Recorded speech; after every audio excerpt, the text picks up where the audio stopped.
뾰로롱 안녕하십니까. 자, 여자 피겨 김채연 선수가 세계 1위 일본 선수를 꺾고 금메달을 땄다고 하네요. 자, 진실 추적자 사건 반장 시작합니다. 서울 강남구 청담동 한복판에서 마약병원을 운영하던 의사가 검거됐는데요. 마약 불법 투약을 받은 환자만 무려 100여 명. 생일이라고 감옥에서 출소했다고 서비스까지 팍팍 넣어줬다는 겁니다. 전 야구선수 오재원도 저 병원 단골이었습니다. 자, 의사 본인도 마약 중독자였습니다. 바로 이 장면인데요. 무려 16차례나 자기 병원에서 저렇게 투약을 했다는 거죠. 세상에 그저 놀라울 따름입니다. 자, 오늘 출연자 소개 올리죠. 예. 자, 백다희 아나운서, 양지열 변호사, 박상희 한국열린사이버대 교수, 박지훈 변호사 나오셨습니다. 안녕하세요. 안녕하세요. 예, 우리 집 충전마마 손정혜 여사 담석증 수술 무사히 잘 받았어요. 빨리 회복하라고 응원 좀 하신 김은채님. 자, 영상 보여주시죠. 어제 정월 대보름 맞아서 대구 달성 논공공단에서 신나게 달맞이 축제했습니다 하신 윤경현님. 와우. 자, 22개월 딸내미 김태리 밥 먹자고 하니까 밥상에 발 올려놓고 시위 중이에요. 야, 너도 종 내려 하신 이미름님. 예, 성남시 금광 이동 빌라입니다. 시에서 지난 6일 물막이판 양쪽에 설치해줬는데 몇 시간 뒤에 한쪽을 누가 저렇게 떼어갔어요. 야, 훔쳐갈 게 없어서 저런 걸 떼어가냐 하신 최인규님. 자, 지난 10일 신내 IC 부근에서 소화기 들고 와서 이 타이어 화재 진압해 주신 여성 운전자분 복 받으실 겁니다 하신 이병성님. 자, 서울의 박미화님, 부산의 김지희님, 유은영님 모두 사랑합니다. 자, 재미는 물론 의리로 함께하는 아세사마 뉴스 750. 대한민국과 전 세계 동포 가족 여러분의 시선을 모아서 출발합니다.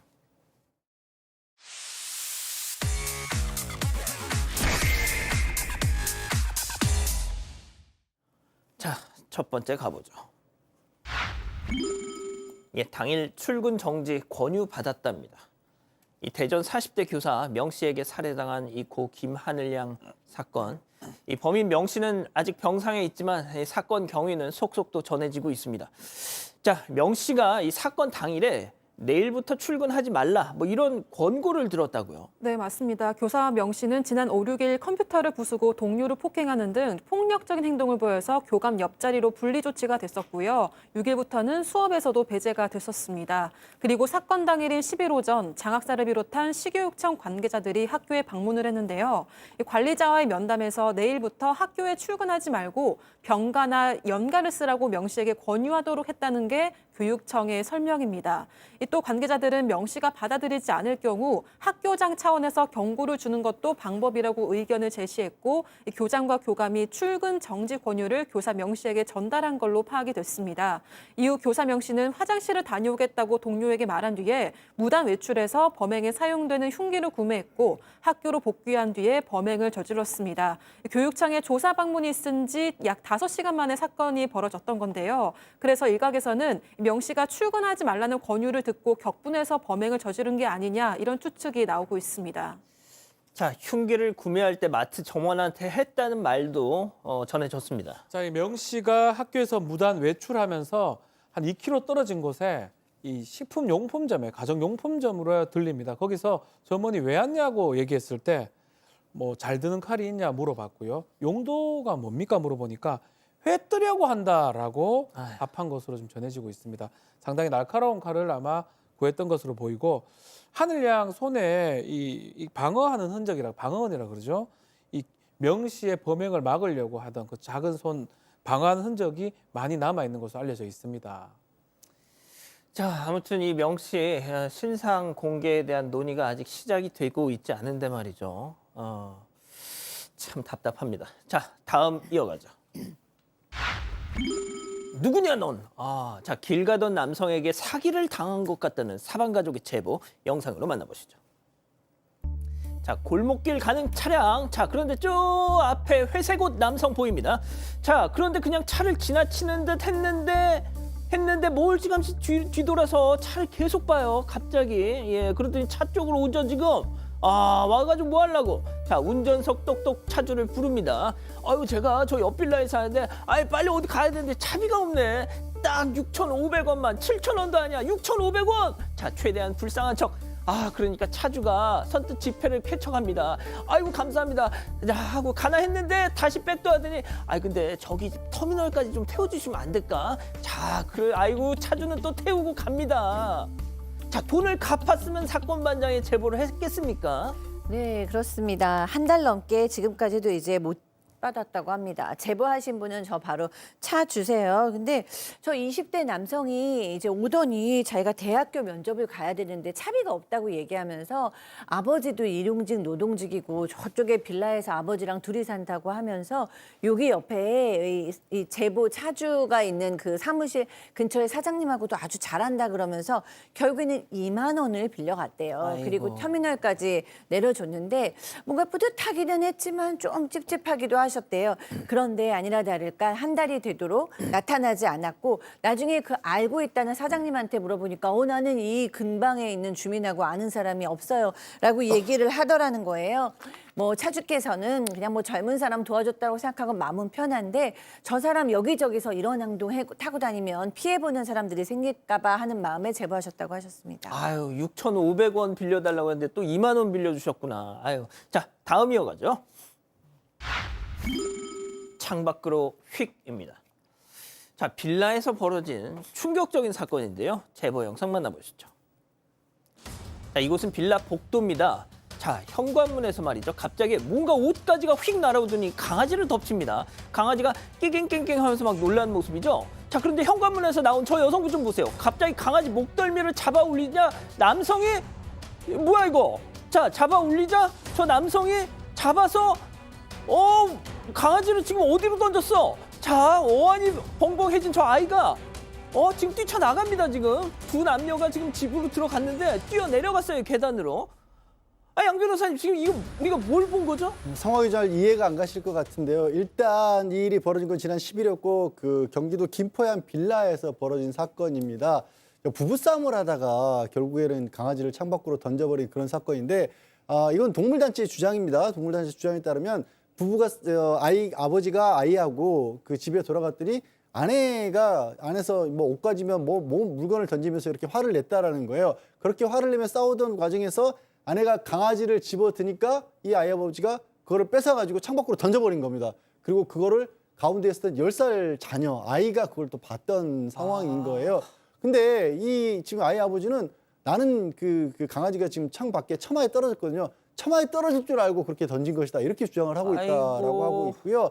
119에 또 본인이 직접 신고를 했다라고 합니다. 아무튼 지금 저 단체 동물단 보호단체에서 이 강아지를 구호조 한 다음에 또 김포시청 쪽에 연락을 했습니다만 이미 그 동물보호단체에서 사건 해결이 다 됐기 때문에 우리가 뭐 딱히 추가로 할 건 없다라는 입장이고 보호단체에서 6시간을 저 부부랑 소유권을 가지고 설득을 한 끝에 소유권을 포기를 받았고 강아지 다쳤을 거 아니에요. 예. 수술은 했는데 다시 걸을 수 있을지는 아직 모른답니다. 박 교수님 그러니까 자기들끼리 부부싸움 하다가 애먼 강아지를 지금 2층 창문 바깥으로 던진 거잖아요. 네. 저 진짜 속상하네요. 저 진짜 눈물 날 것 같은데 강아지도 너무 불쌍하고 저 아이도 너무 불쌍해요. 강아지도 잘못이 없이 저 정말 매정한 부부 어떻게 또 정말 부창부수가 부부와 똑같은지 강아지를 저렇게 창밖으로 던질 때 무슨 처마에 떨어지라고 던져요. 죽든지 말든지 죽으라고 던진 거죠. 그런데 또 더 마음 아픈 건 저는 그 10살짜리 아이가 그걸 보고 있는데 자기 아들일 테죠. 아들이 보고 있는데 저렇게 강아지를 거의 죽인 거나 마찬가지인 행동을 아무렇지도 않다? 저는 저 가정에 정말 아동학대라고 생각을 하거든요. 저 아이가 얼마나 동심의 상처를 받았으니까 저렇게 막 속상해가지고 강아지 구하러 뛰어가잖아요. 그러니까요. 그런데 더 걱정스러운 거, 상담하는 사람으로 걱정스러운 건 이 아이가 뭐라고 얘기했냐면 강아지가 내 팔을 밟고 창밖으로 스스로 뛰어내렸다라고 얘기를 했다라는 거예요. 저렇게 CCTV에 다 찍혔는데 자기 엄마 아빠를 보호하려고 했던 거죠. 그러니까 이 아이는 강아지 때문에도 걱정되고 자기 동심도 상처받는데 동시에 엄마 아빠까지 보호하겠다는 생각을 가진 아이인데 이런 게 지금 경찰은 가정폭력 신고된 사례 적이 없고 또 이제 가해자나 피해자가 신고한 게 아니고 가정이 아니기 때문에 가정폭력이 아니라고 얘기한다는 거예요. 저는 아동학대 부분 반드시 들여봐야 된다고 생각합니다. 예, 알겠습니다. 다음 이어가죠. 주차장 도둑들입니다. 제보 영상 만나보시죠. 자, 수레를 끌고 등장한 저 여성. 자, 주차장 안쪽을 보더니 봉지만 들고 엉금엉금. 자, 다 들어갑니다. 자, 잠시 후 다시 나타난 여성의 손엔 웬 커다란 노란색 봉지가 딱. 그 정체는 바로 남이 모아둔 페트병. 여성이 페트병 봉지를 꼭 쥐고 어디론가 저렇게 찍 갑니다. 자, 그런데 잠시 후 아까 그 봉지가 웬 남성의 수레에 들려있네. 자, 그 여성의 뒤를 졸졸졸졸 쫓아가죠. 자, 또 다른 날입니다. 이번에도 주차장 앞에 빈 수레가 덩그러니 설마 했는데 역시나 그 여성 등장하더니 묵직한 상자를 들고 나와서는 수레에 싣고 역시나 후다닥 화면 밖으로 사라집니다. 자, 자기 집에서 자기 재활용 가져가는 거면 사건 반장에 나오겠습니까? 네, 너무나 편하게 본인 물건인 것처럼 가져가는 모습인데 사실은 저기는요. 다세대 주택이고요. 주차장입니다. 주차장 안쪽이고 밖에서는 좀 보이지 않는 곳에 고구마 상자를 뒀는데 좀 전에는 지난해 10월이 두 번 장면인데 고구마를 가져가는 모습이에요. 이 제보자 아버지가 이 고구마 라떼 같은 거 만들려고 모아둔 건데 그것을 그냥 자연스럽게 자기 것인 것 양 가져가는 모습이 있고요. 최근에는 페트병 이제 씻어서 모아둔 게 있는데 그것을 또 가져가는 모양새입니다. 물 담고 뭐 이렇게 하려고 하는 그런 걸로 보이는데 이 주차장이 사실은 구분이 돼 있잖아요. 예. 선도 꺼져 있고 싹 편안하게 들어갑니다. 들어가서 보이지 않는 곳에 있는 물건들을 계속 가져가는 모양새 있으니까 더 이상 안 되겠다 싶어서 경찰에 지금 신고는 하지 않았는데 제보는 하게 됐다고 합니다. 그렇군요. 알겠습니다. 자, 마지막 사연으로 가볼게요. 우리 집이 좋다는 시아버지입니다. 자, 집단 지성의 판단을 받아보고 싶으시다면서 제보해 주신 사연 함께 들어보시죠. 안녕하세요. 시아버지 때문에 너무 괴로운 40대 여성입니다. 저는 4년 전에 남편을 만나서 결혼했는데요. 남편은 홀 시아버지와 단둘이 살고 있었는데 결혼 후에는 근처에 아파트를 얻어서 따로 살고 있어요. 하지만 시아버지가 걱정돼서 일주일에 2번은 친정엄마가 해주시는 김치나 반찬을 챙겨서 가는데요. 그런데 매번 짜다, 싱겁다 이런 말을 하셨습니다. 또 명절에도 나물이며 전, 고기 반찬을 챙겨갔는데 그때도 질기다, 싱겁다 이런 불만만 늘어놓으셨어요. 게다가 항상 냉장고가 꽉 차서 좋다 이렇게만 하시고 고맙다는 말은 한 번도 안 하셨습니다. 그래도 어른이시니까 참고 넘어가는데요. 그런데 최근 넓은 집으로 이사를 하게 됐습니다. 그런데 시아버지가 놀러 오셔서는 2박 3일 동안 눌러앉아 버리셨는데요. 거실 소파에 누워서 꼼짝도 안 하시고 제가 차리는 밥만 드시더라고요. 누워야 소화가 된다는 핑계를 대면서 먹고 눕기만 하시다가 가셨습니다. 이게 끝인 줄 알았는데 설이 되어서는 이번에는 한 일주일 머물다 가려고 하시면서 또 거실에 누워버리시는 거예요. 하루는 너무 스트레스를 받아서 일부러 밤늦게 집에 갔는데 남편에게 며느리 눈치가 보였는데 없으니까 편안하다 이렇게 말하셨다고 합니다. 남편에게도 하소연해봤지만 아버지가 별나시긴 하지만 나쁜 사람은 아니야. 좀 참아주면 안 돼? 이렇게 얘기하면서 버럭 화를 내는 거예요. 당연하게 받을 줄만 아는 시아버지 이해가 되시나요? 그렇군요. 자, 기다리고 기다리셨던 푸처 핸즈업 타임 유튜브 JTBC 뉴스 채널 사건 반장 독립 채널에서 7천여 분의 우리 가족 여러분들 함께하고 계신데요. 채팅창에 OX로 함께 참여해 보시죠. 먼저 시아버지입니다. 예, 아가타애야. 효부까지 바라지도 않는다. 너 늙은 시애비 불쌍하지도 않냐. 혼자 사는 시애비 반찬 좀 해다 나르고 밥 좀 챙겨주는 게 뭐 그렇게 억울하냐. 외롭고 심심해서 아들네 집 좀 와서 며칠 들어놓았다고 쩌르르르르 방송국에다가 제보하고 아이고 늙으면 죽어야 돼야 임자 상이야. 그러길래 뭐가 급하다고 그리 빨리 간겨. 동그라미. 예. 자, 사연자 며느리입니다.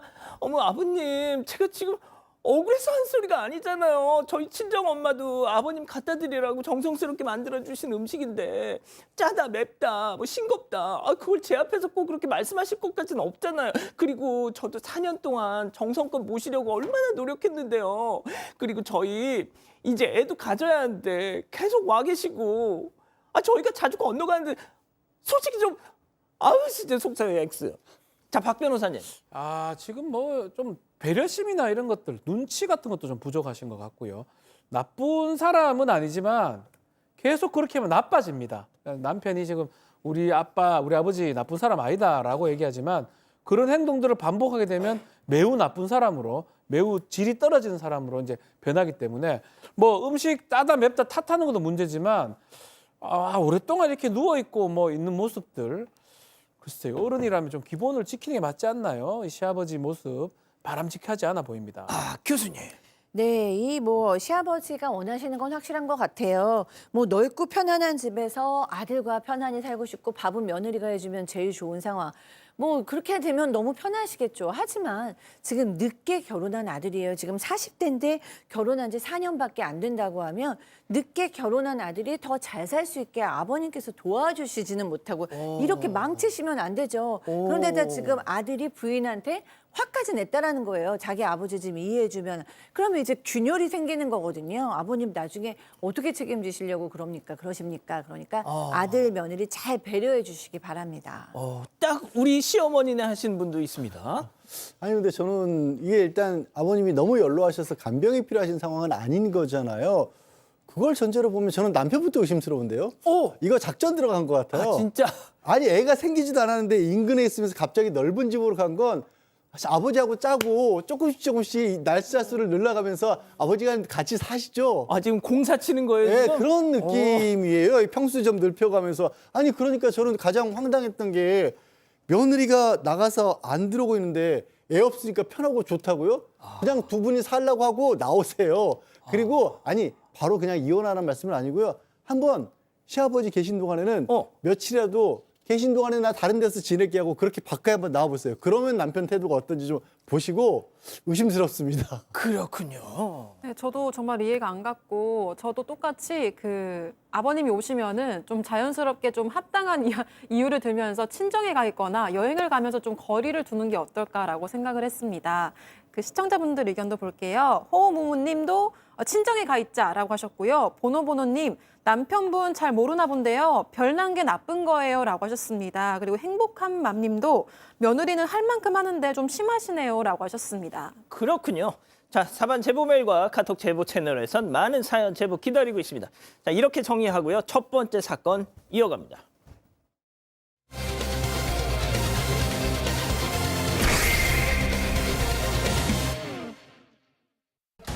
만취한 직장 동료가 술자리에서 만난 여성들을 성폭행한 것처럼 속여 거액을 뜯어낸 공무원이 징역형을 선고받았습니다. 합의금 명목으로 15억을 갈취했는데 그 기간만 6년에 달했습니다. 기막힌 사건의 전말을 알아봅니다.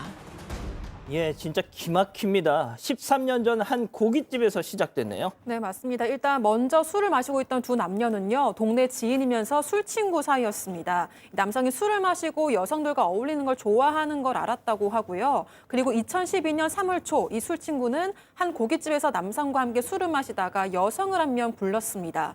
그러다 이 여성과 남성만 남게 됐고요. 남성은 만취 상태로 모텔에 투숙을 하게 됩니다. 그리고 다음 날 아침에 잠에서 깬 남성은 전날 술자리에서 처음 만난 그 여성이 같이 있었다는 걸 알게 됐는데요. 필름이 끊겨서 생각은 나지 않았다고 합니다. 그런데 그 여성이 옆에 있다가 갑자기 눈물을 흘리면서 뛰쳐나갔다고 하는데요.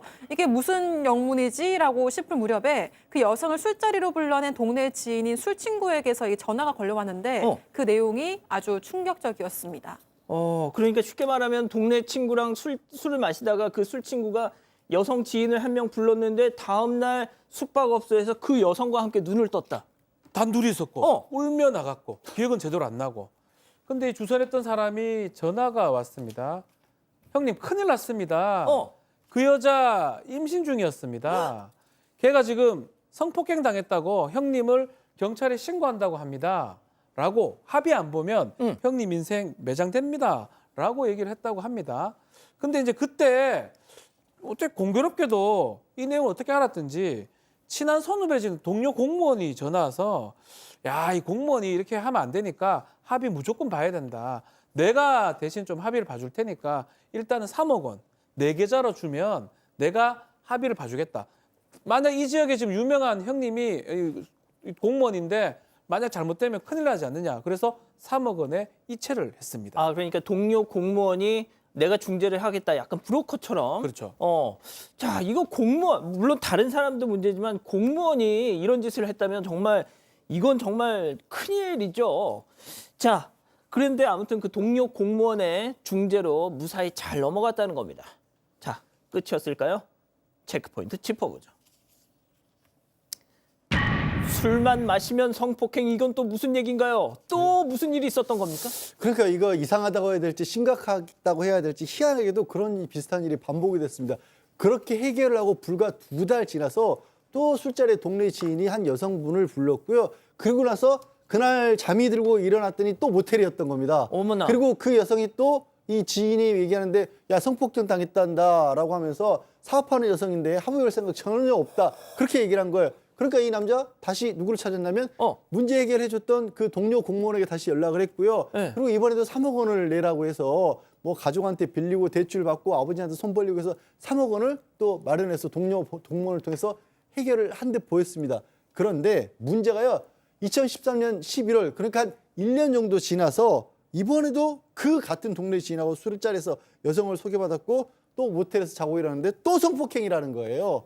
그래서 다시 또 그 동료 공무원에게 연락을 했더니 빨리 이게 막 안 해주면은 형 인생이 아작난다 이런 식의 얘기해서 다시 3억 원을 또 보냈습니다. 아, 저 정도 되면은 지금 얼마를 쓴 거예요? 지금 15억을 썼는데 합의금으로. 교수님, 저 정도면 술 끊어야 되는 거 아니에요?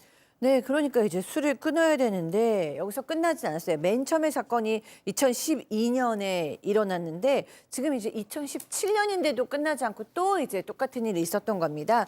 다시 또 그 동네 지인과 술을 마십니다. 그 동네 지인이라는 사람은 여성인데 중년의 여성이에요. 그런데 이 여성하고 이 피해자하고 술을 마시고 있는데 옆자리에 젊은 여성들이 있는 거예요. 그래서 같이 합석을 하자 그래가지고 이제 그 4명이 합석을 하게 됐어요. 그런데 또 아침에 일어나 보니까 모텔이었고 또 그 젊은 여성 중에 한 명이 있는 거예요. 그런데 그때 이제 또 전화가 와서 어제 걔네 미성년자였다. 지금 이 미성년자의 엄마 아빠가 바로 경찰에 신고한다 그런다. 이번에는 10억을 요구하는데 내가 감당이 안 된다라고 얘기를 해서 이 피해자 땅 팔고 대출 받아서 또 6억 6천만 원을 보냈습니다. 자, 이 정도 됐으면 다들 눈치채셨을 겁니다. 뭔가 설계당한 느낌이 드는데요.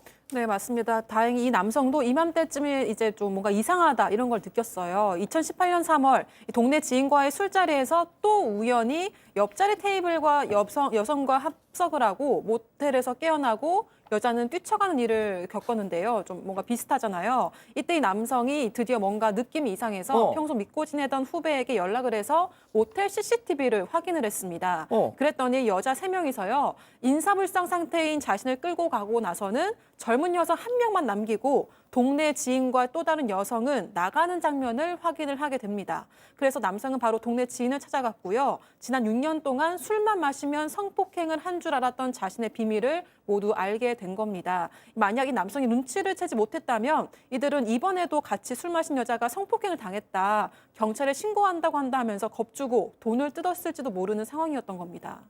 아, 뭐 처음이야 그렇다 쳐도 두 번째 저런 일을 당했으면은 이게 좀 눈치챘을 법도 한데 이거 벌써 4번을 당했단 말이죠. 5번째 만에 지금 꼬리를 밟은 겁니다. 교수님. 네. 자, 이게 뭔가 이게 있어요. 팀이에요. 팀으로 움직이는 것 같아. 네, 그렇습니다. 이 동네 지인이라는 이 여자와 그 동료 공무원이라는 계속해서 형님 돈 보내야 됩니다. 막 이렇게 브로커한다는 사람은 같은 팀이었어요. 그러니까 이 여성이 도박판에서 심부름을 하는 여성이었는데 이 도박판으로 이 피해자를 보낸 사람이 이 동료 공무원입니다. 그러면서 이렇게 한 명 보내면 아마 소개비를 받나 봐요. 둘이 소개비를 얘기하는데 이거 액수도 너무 적고 남는 것도 없다 뭐 이런 얘기를 하다가 우리 그러면 이런 작은 일 하지 말고 이 피해자인 이 사람이 술을 먹으면 다음날 기억을 못한다. 그리고 술을 먹으면 여자들하고 노는 걸 좋아한다. 그래서 같이 이제 공모한 게 바로 이 사건이었습니다. 박 변호사님. 네. 자, 이러면 범죄가 되겠죠. 갈치에 해당합니다. 공갈죄가 지금 될 수가 있고요. 이 동료 공무원하고는 1992년도부터 청원 경찰을 하면서 아주 오랫동안 친하게 좀 지내왔다고 합니다. 근데 나중에 이제 이런 일이 생기니까 이제 문제가 됐는데 본인 입장에서는 합의금 보관하고 제대로 전달했다 이렇게 얘기를 했는데 범행 사실 없다고 하는 재판부는 이걸 받아들이지 않고요. 계속 이 범죄를 저질렀던 거 보고 특히 꽃뱀을 동원한 거 아니겠습니까? 이른바 예. 꽃뱀을 동원해서 피해자한테 6년간 상습적으로 거액을 갈취했고 이 수법이나 규모가 매우 불량하다고 보는데 여기서 지인은 2년을 선고하고 동료 공무원은 징역 6년을 선고했는데 이유는 있습니다. 지인은 조금 반성을 합니다. 피해액도 일부 갚았고요. 근데 동료 공무원은 끝까지 범행을 부인하면서 반성하고 있지 않기 때문에 형이 좀 달라졌던 것 같고요. 이 피해자 같은 경우는 계속 이렇게 당했던데 2023년도 이 자신이 공무원 신분에서 벗어나고 그래서 퇴직한 이후에 그때 이제 사실 갖고 있다가 바로 고소를 했고요. 그러면서 이 사건이 드러나게 된 것입니다. 양 변호사님, 그러니까 뭐 제가 피해자를 나무라는 건 아닌데, 아유 왜 이렇게 그냥 계속 당하셨을까? 그러게요. 아마도 이제 뭐 직업과 상관없이 자산이 좀 있던 것 같습니다. 그러다 보니까 주변에서 이렇게 좀 안 좋은 사람들이 꼬였던 것 같고 그런 안 좋은 사람들에 둘러싸여 있다 보니까 믿고 의지한다는 사람마저도 사실은 뭐 범죄자들이었던 그런 경우가 아니었나 싶은데요. 그렇게 설명을 하더라도 한두 번이었어야죠. 너무 그냥 쉽게 본인도 어찌 보면 잘못하신 부분이 있어 보여요. 예. 자, 첫 번째 사건 이렇게 정리하고요. 두 번째 이어갑니다.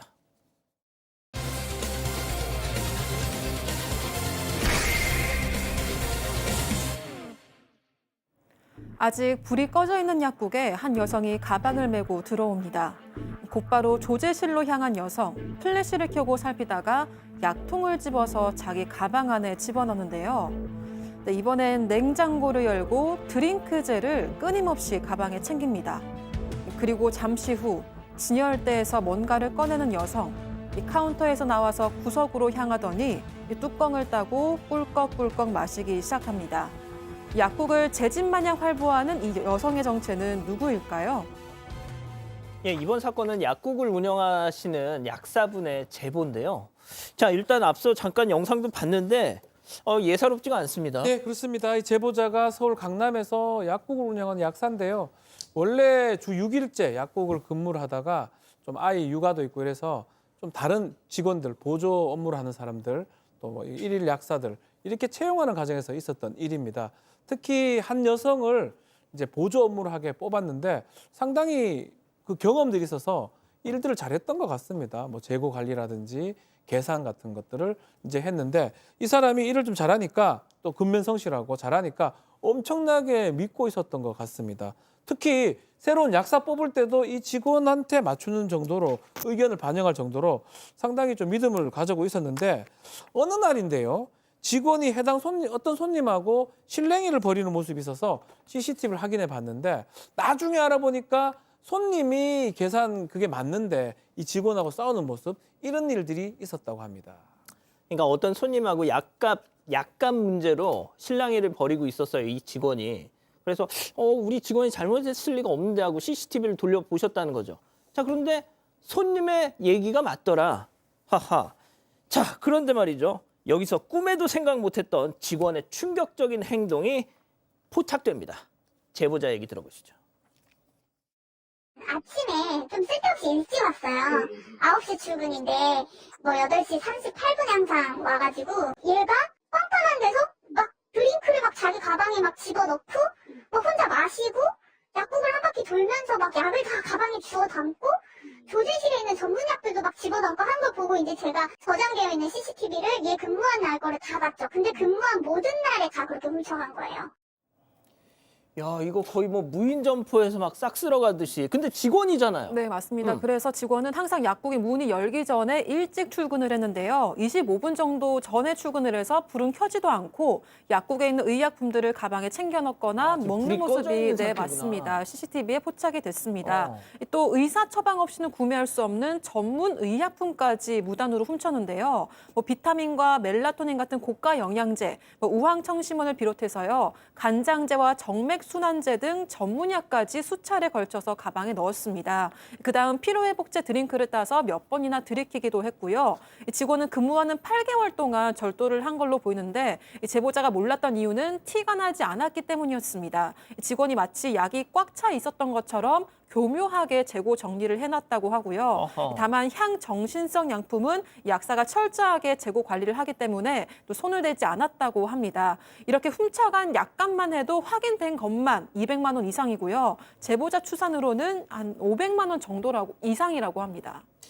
야, 이거 좀 공사 커지네요, 양 변호사님. 네, 그리고 직원의 행동이 여기서 그치질 않았습니다. 결국 이제 약사가 저거를 보고 나서요, 숨어서 잠복하고 있다가 이 약을 훔치는 현장에서 발각을 했는데, 아, 진짜. 그랬더니 이 직원이 하는 말이 저 결제하려고 했는데요라고 하더라는 겁니다. 아무튼 이게 뭐 이렇게 약만 가져가는 데서 그친 것 같지가 않아서 같이 일하는 이제 다른 이제 근무 약사에게 물어봤더니 이 직원이 월권행위를 일삼고 있던 거예요. 뭐냐면 마치 자기가 약사인 것처럼 그 상담을 해주면서 약을 팔기도 하고요. 그리고 약사인 사람이 이게 고객에게 설명을 해주고 있으면 끼어들어가지고 그것보다 이 약이 더 좋네요. 막 이런 식으로 끼어들었다고 하고 그다음에 저 약국에서 근무하다가 그만둔 다른 약사에게 물어봤더니 더 심각한 상황이 나왔습니다. 불 켜졌어요. 예, 이제 불 켜졌고 더 심각한 상황이 나온 건 뭐냐면 나중에 이제 퇴근 시간이 있어서 정산을 할 거 아니에요. 정산을 해서 약값 계산이 안 맞으면 거기서 또 막 신경질을 내고 막 볼펜 집어 던지고 막 짜증을 내니까 아니 직원이고 약사인데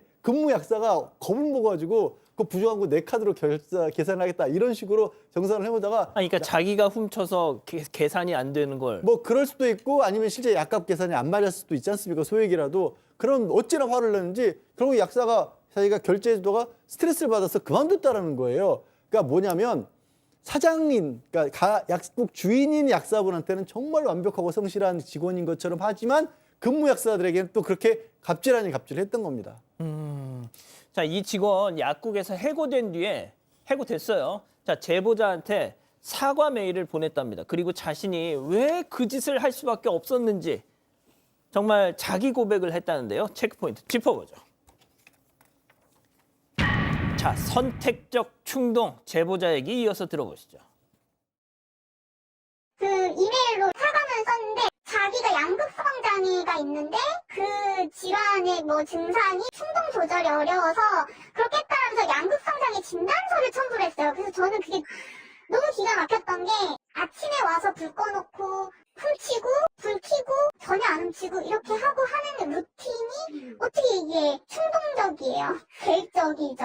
충동적이면 뭐 일을 하다가도 몰래 슥 하나 훔쳐놓고 이게 아니라 매일매일 일정한 시간에 하고 딱 불 켜는 순간 모든 절도 행위는 멈춰지고 저는 의도적이라고 생각이 되는 거예요.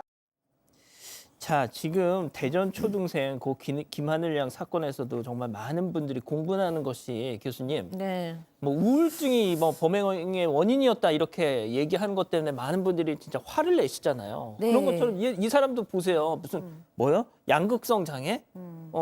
양극성 장애 조울증 얘기하는 거죠. 근데 이제 사실 조울증하고 도둑질하고는 직접적 관련이 없습니다. 도벽하고는 없죠. 무슨 병적 도벽 같은 게 뭐 따로 병 충동 조절 장애 같은 데 들어가긴 하지만 사실 조울증이었기 때문에 도둑질을 할 수밖에 없었다라는 얘기는 안 돼요. 물론 조울증이 있을 때 충동 조절에 어려움은 있을 수 있습니다. 충동을 조정하기 어려울 수 있는데 이때의 충동 조절의 어려움이라는 거는 순간적인 충동을 조절할 수 없다는 거예요.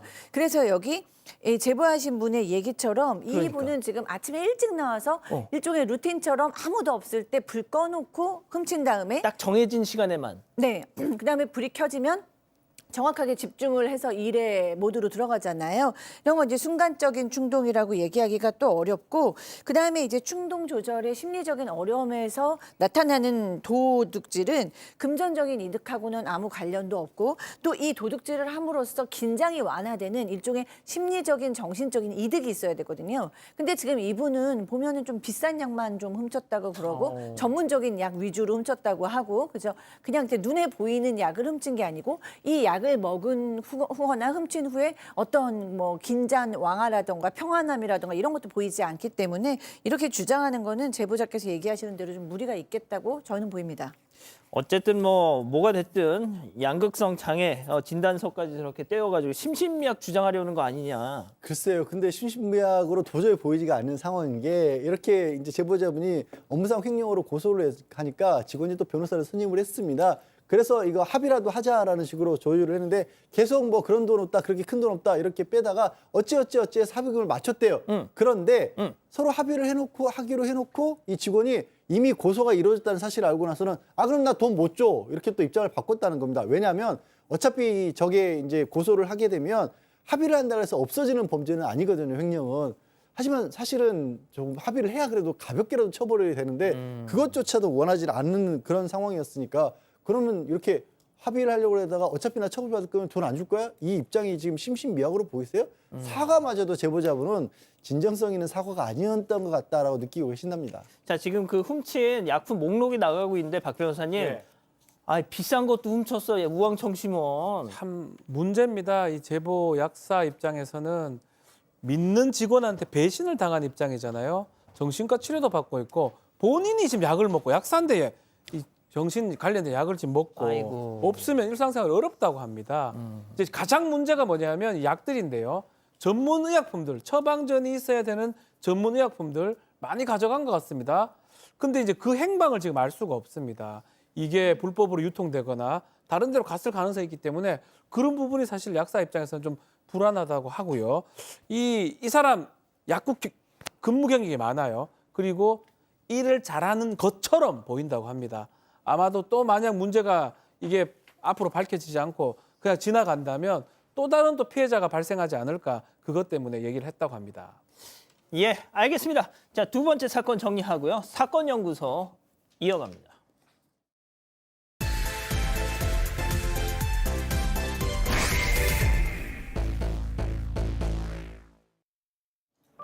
한 부부가 거실에서 밥을 먹으며 술잔을 주고받습니다. 겉으로 보기엔 평범하고 일상적인 저녁 풍경인데요. 하지만 옆방에서는 어린 아들이 침대 위에 웅크린 채 꼼짝도 못하고 있습니다. 오늘 사건 연구소의 키워드는 개목줄입니다. 예, 가족 여러분, 이게 8년 전 2017년 대구에서 발생한 사건입니다. 제가 오늘 이제 방송 앞두고 이 8년 전 사건의 어떤 기록들을 쭉 보면서 이런 정말 너무너무 충격적인 일이 있었는데 왜 난 이걸 기억도 못하고 있을까 자책도 했습니다. 한 젊은 여성이 건 신고 전화 한 통으로 시작되네요. 네, 그렇습니다. 2017년 7월 12일이었습니다. 한 여성이 119에 긴급 신고를 해서 아이가 죽었다라고 그렇게 신고를 했습니다. 현장에 출동했더니 이 3살짜리 아이가 침대에 엎드려 실제로 사망해 있었고요. 굉장히 참혹한 상황이었습니다. 침대 곳곳에 피가 묻어 있고 아이 몸에 멍자국이 드러나 있었고요. 턱에 찢어진 상처까지 있었던 상황이었는데 부검을 해보니까 경추 압박에 의한 질식사로 밝혀졌습니다. 그 자리에 그 옆방에 있던 게 22세의 남녀 부부였습니다. 근데 저 아이 왜 그런 일을 겪었냐면 부부가 자백을 한 게 아이가 말을 잘 듣지 않거나 집안을 어지르면 빗자루 등으로 폭행을 했다라고 하는데요. 딱 봐도 아시겠지만 3살이었습니다. 저 때. 자, 그런데 앞서 키워드 보시고 다들 짐작을 하셨겠지만 저 숨진 아이의 옆에서 범행 도구가 발견이 됩니다. 네, 충격적인 범행 동구가 발견이 됐고요. 무려 길이가 115cm에 달하는 개목줄이 발견이 됐습니다. 더 충격적인 건 이 숨진 아이의 목에서 이 개목줄에 묶였었던 이 흉터까지 확인이 된 겁니다. 알고 보니까 22세 부모는 3살 아들이 방을 어지럽힌다는 등의 이유로 사건 발생 약 한 달 전부터 아이의 목에게 개목줄을 채우고 침대 기둥에 묶어둔 걸로 드러났습니다. 사건 당시 이들은 아이에게 개목줄을 채운 채 사흘간 방치를 했었고요. 3살 아이가 침대에서 내려오다가 목이 목줄에 걸리면서 질식사한 걸로 추정됩니다. 보통 반려견을 키우시더라도 집에서 키우실 때는 그냥 풀어놓으시잖아요. 당연하죠. 자, 그런데 자기 새끼, 자기 아들, 사람 자식을 집에서 키우면서 침대에 개 목줄로 묶어놨습니다. 22살짜리 20대 부부가. 자, 더 충격적인 건 아이가 숨진 후에도 이 부부 믿기 힘든 행동을 이어갔습니다. 당시 현장에 출동했던 구급대원 얘기 들어보시죠. 밥상이 이렇게 왼쪽에 들어가자마자 왼쪽 편에 있었거든요. 밥 밥그릇이랑 이렇게 밥 먹다가 남긴 그런 건 보였거든요. 교수님 지금 구급대원 얘기가 무슨 뜻이에요? 아, 네. 그러니까 이 아이가 숨진 거를 알고 있는 상태에서도 밥을 먹었다는 거예요. 이 부부가. 네. 저는 이 사건 기억이 나거든요. 이 사건 일어났을 때도 사건반장을 하고 있었기 때문에 그때도 너무 정말 얘기하기 어려웠던 그 목줄로 아이가 사망했었던 사건이었는데 그때 이 친부입니다. 아버지는 친부고 엄마는 계모였는데 그 계모의 사촌 여동생도 집으로 와가지고 같이 밥을 먹고 술을 먹고 있었는데 그 사촌 여동생이 새벽 3시까지 사실 3살 아이면 얼마나 번잡스럽게 돌아다닐 때예요. 그 아이를 한 번도 못 봤다라고 얘기를 했고 그 아이는 방 안에 갇혀 있었습니다. 그러니까 아이가 사망한 걸 알면서도 이 부부는 밥을 먹었고 그 밥을 먹은 그 잔재를 구급대원들이 본 거였죠. 그때 이제 아이는 하루에 한 끼밖에 안 줬습니다. 한 달 동안 하루에 한 끼밖에 안 줬고 그래서 3살 아이가 몸무게가 10kg였어요. 10kg. 그때 이제 36개월 정도 아이들의 평균 몸무게가 15kg이라고 합니다. 그러면 3분의 1 정도가 부족한 거고 키도 85cm에 부과했어요. 그러니까 그때 평균 키는 95cm인데 키도 한참 작았던 겁니다. 박 변호사님 그런데 저런 아이가 어떻게 저런 부모들한테 갔던 거예요? 맞습니다. 처음부터 저런 부모들하고 살았던 게 아니고요. 이 피해 아동의 친부하고 친모는 고등학교 때 만났다고 합니다. 그래서 이제 혼인 신고하지 않는 상태에서 이 아이를 낳았는데 처음에는 외할머니가 많이 돌봤던 것 같습니다. 잠시 이제 외할머니한테 이 아이 외할머니한테 맡겨뒀는데 나중에 되니까 아이를 전적으로 뭐 하루 이틀 하다가 뭐 며칠 더 되고 계속적으로 외할머니가 맡게 됐는데 그 과정에서 친부의 뭐 외도 등으로 이혼을 하게 됐고요. 그 후로는 외할머니가 9개월 동안 이 아이를 양육을 했다라고 합니다. 자, 근데 사랑으로 외할머니가 보살폈는데요. 2015년 초입니다. 이때 이 아이의 친부가 옵니다. 본인이 재혼을 한다면서 이 손자주 아이를 데려갔고요. 이 친부는 지금 있는 계모하고 재혼을 한 뒤에 그 후에 딸도 낳습니다. 새로운 가정을 꾸리면서 살아갔다고 합니다.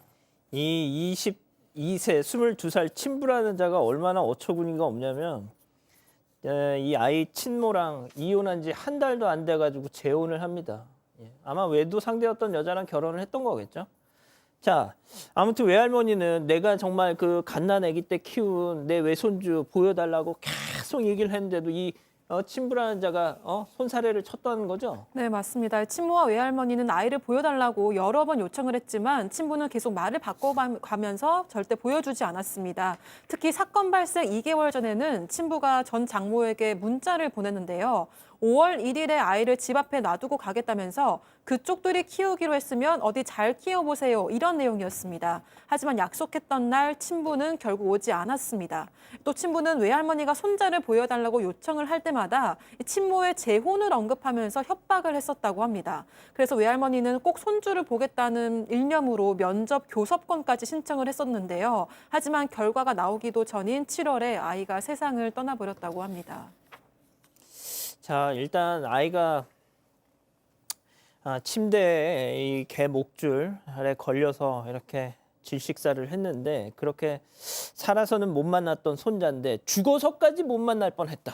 참 이해할 수 없는 게 그 피해 아동의 친할아버지가요. 아무런 어떤 허락도 없이 그냥 임의로 한 종교단체의 경내의 유해를 봉안해버린 겁니다. 이게 합의가 전혀 안 됐던 그런 상황이었고 그 할아버지의 주장은 그런 거예요. 자신의 아들이 친권이 있었기 때문에 그 친권에 따라서 이 아이에 대한 제사 주재권도 자신들에게 있는 거고 그러니 할아버지인 자기가 정하는 곳에 아이를 봉안하겠다라는 주장인 겁니다. 아니 그럴 거면 잘 키우든지 그 집안에서 아니면 사실 저 얘기 들은 것처럼 저 친모 측에서 친권하고 양육자 변경 신청까지 다 해놨던 그런 상황 아니었겠습니까? 그래서 재판을 결국 유예를 인도해달라는 그런 재판을 걸어야 했고요. 재판부에서 봐서도 당연히 이 어머니 측에서 아이 유해를 가져가는 게 맞다고 해서 인도 판결을 내렸습니다.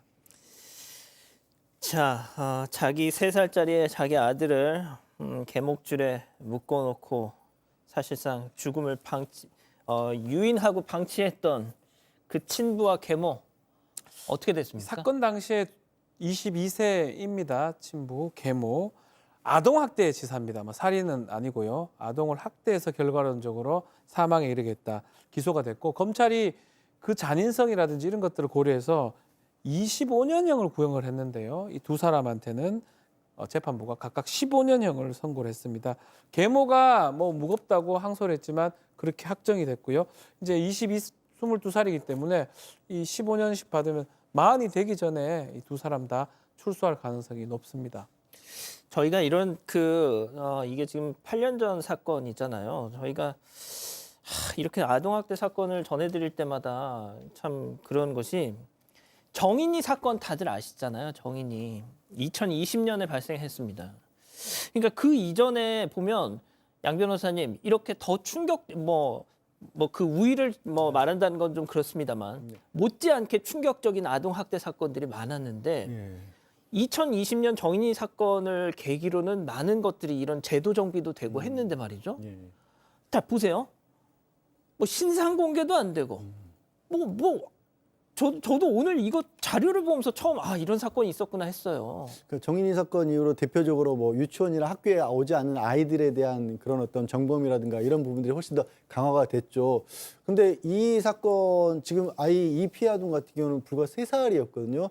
그러니까 오히려 전적으로 어른들의 손에 맡겨져 있는 그런 사실은 더 보호해야 될 그런 상황이었던 겁니다. 이 3살짜리 아이가 집에서 학대를 받는다고 탈출할 수 있었겠어요? 도움을 요청할 수가 있었겠어요? 그런 부분은 혹시라도 지금도 공백으로 비어있는 건 아닌가. 그리고 이 부부, 이 정말 상상할 수 없는 엄마 아빠라고 부를 수 없는 부부도 22살밖에 안 된 상황이었거든요. 그러면 그런 정말 어린 부부들이 어리다고 무조건 제가 그렇게 가볍게 보는 거 아닙니다만 혹시라도 이렇게 빨리 결혼하고 또 재혼하고 이런 과정에서 아이는 또 버려지는 아이는 없는지 이런 것들, 이런 부분까지도 조금 더 우리가 신경을 써야 하는 건 아닌가. 혹시 지금도 그런 부분은 비어있는 건 아닌가 하는 걱정까지 드네요. 교수님 마지막으로 주실 말씀 있을까요? 네, 정말 아가들은 이 한두 명의 어른이 아니고 사회가 보호해야 되는 것 같아요. 2017년의 얘기를 우리가 오늘 하고 있지만 또 며칠 전에 우리는 하늘이를 보내야 했잖아요. 부모에 의해서 아이들이 사망을 하고 선생님에 의해서까지 사망을 하는데 우리 사회가 정말 저 집의 아이, 저 학교의 아이가 아니라 정말 아이들은 온 고을이 함께 지킨다, 함께 키운다는 얘기가 있잖아요. 우리 주변의 아이들이 건강하게 잘 자라고 있는지 정말 큰 관심이 필요했다고 생각합니다. 그러니까요. 자, 사건 연구소 이렇게 정리하고요. 잠시 뒤에 돌아오겠습니다. 판교에 버금가는 탁월한 미래가치. 입지부터 설계까지 모든 것이 하이엔드. This is the real high-end. High-end work edition. 신건교 클라우드 시티. 더 놀라운 건 지금부터야.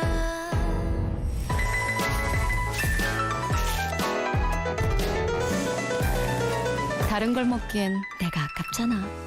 치즈인 이유. 프라닭 치킨. 정수기 바꿨네. 커피 정수기야. 처음 봤지? 커피 정수기? 거짓말. 진짜네. 정수기에서 커피가 나와. 알아도 돼. 정수기에서 커피가 커피 정수기 휘카페 청원 아이스. 레드 카멜리아 추출물을 함유한 포뮬러가 피부를 효과적으로 케어해줍니다. 하나의 에센셜 크림. 날마다 피부는 더욱 탄탄해 보이며 어린 생기로 빛납니다. 새롭게 선보이는 플럼핑 효과. 니메호 안드 샤넬 크림. 예, 사랑하는 사건반장 가족 여러분 따뜻한 밤 보내시고요. 저희는 내일도 사반 750 저녁 7시 50분에 다시 옵니다. 안녕히 계십시오.